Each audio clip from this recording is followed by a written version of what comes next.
Welcome to The Explainer. Today, we are pulling back the curtain on the IELTS writing and speaking tests. You ever get that feeling that your score just doesn't quite match up with your actual English skills? Well, this one's for you. The IELTS can feel like a total mystery, right? You put in all the work, you show up, you do your best, and then you just hope. But what if I told you it's not a mystery at all? What if you knew the exact checklist examiners are using to grade you? So here's what we're going to do in this explainer. We'll crack open the scoring system by revealing the examiner's secret scorecard. Then we'll get right into what they really want to see in the writing test and here in the speaking test. And finally, we'll map out your clearest path to success. Okay, let's dive right in. For so many people, the IELTS feels like a black box.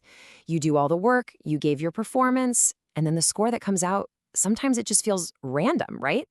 That uncertainty is a huge source of stress. But here's the thing that most people miss. Your final score isn't just about how good your English is. A huge part of it comes down to just not making certain common mistakes. The official guides actually call these negative features, and they are literally barriers that block you from getting a higher score.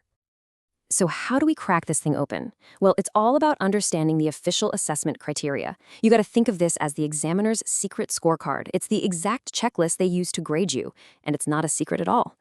For both writing and speaking, you're graded on 4 key areas.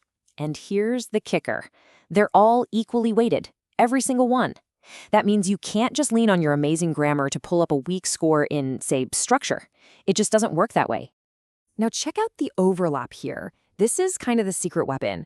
3 of these criteria, coherence, vocabulary, and grammar, they show up in both tests. If you can get really good at these, you're basically boosting your score in 2 places at once. It's a huge win. All right, let's switch gears and talk about the writing test, because this is where knowing that scorecard really starts to pay off. So, in the academic test, you've got 2 tasks. Task 1 is all about the facts. You get a chart or a graph, and your job is just to report what you see. Task 2, though, that's your essay. That's where you build an argument. And you got to remember, Task 2 is worth double the points. Okay, let's zoom in on Task 1 and its first criterion, task achievement. Sounds complicated, but it's not. It's really just asking, did you find the most important bits of information in that visual, and did you write a quick summary of them, what they call an overview? And right here, we find one of the biggest, most common traps. The official rulebook for examiners is super clear on this. It says that if your report has no clear overview of the main trends, well, there's a consequence. Just let that sink in for a second. Your grammar could be flawless, your vocabulary incredible, but if you forget that one little sentence summarizing the main point, boom, you've hit a ceiling. Your task achievement score can't go higher than a band 5. It's probably the #1 reason people get stuck. All right, next up, coherence and cohesion. This is just a fancy way of talking about organization. Does your writing flow logically? Do your ideas connect? And the big one, are you using paragraphs to group your ideas? And guess what? We've got another one of those big negative features here. The marking guide points it out directly.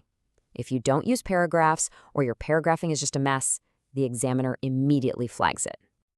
Yup, you guessed it. Just like missing the overview, if you mess up your paragraphs, your score for this criterion gets capped at a band 5. Look, these 2 things, the overview and paragraphs, are the first things an examiner notices. And they are so easy to fix once you know about them. And then we get to the last 2 criteria, the ones everybody obsesses over. Lexical resource, that's your vocab, and grammatical range and accuracy, that's your grammar. And yeah, they're super important. But as we've just seen, they can't rescue you if you've already fallen into those big structural traps. Okay, so let's take everything we've learned and apply it to the speaking test. We already know 3 of the criteria are the same as writing, but it's the other 2, fluency and pronunciation, that have their own sneaky little traps. So let's look at the scorecard here. For fluency and coherence, they're listening for your flow. The big negative feature, constantly using fillers like or taking these long, awkward pauses that just kill the conversation. For pronunciation, listen up. It is not about having a native accent. It's about being understood. If the examiner has to lean in and really struggle to figure out what you're saying, your score takes a big hit. So, now that we know all this, what do we actually do with it? How does this inside knowledge change how you study? Here's the bottom line. Getting a good score on the IELTS isn't some vague goal about improving your English. It's way more specific. Once you know these criteria, the test stops being a mystery and becomes a checklist. Your job is just to go down that list and give the examiner exactly what they're looking for. So let's just recap the biggest score traps to avoid. For writing, you have to have an overview in task 1, and you have to use paragraphs. For both speaking and writing, you gotta show off a bit. Don't just stick to simple sentences and basic words. And when you're speaking, really focus on your flow. Try to cut down on those long pauses.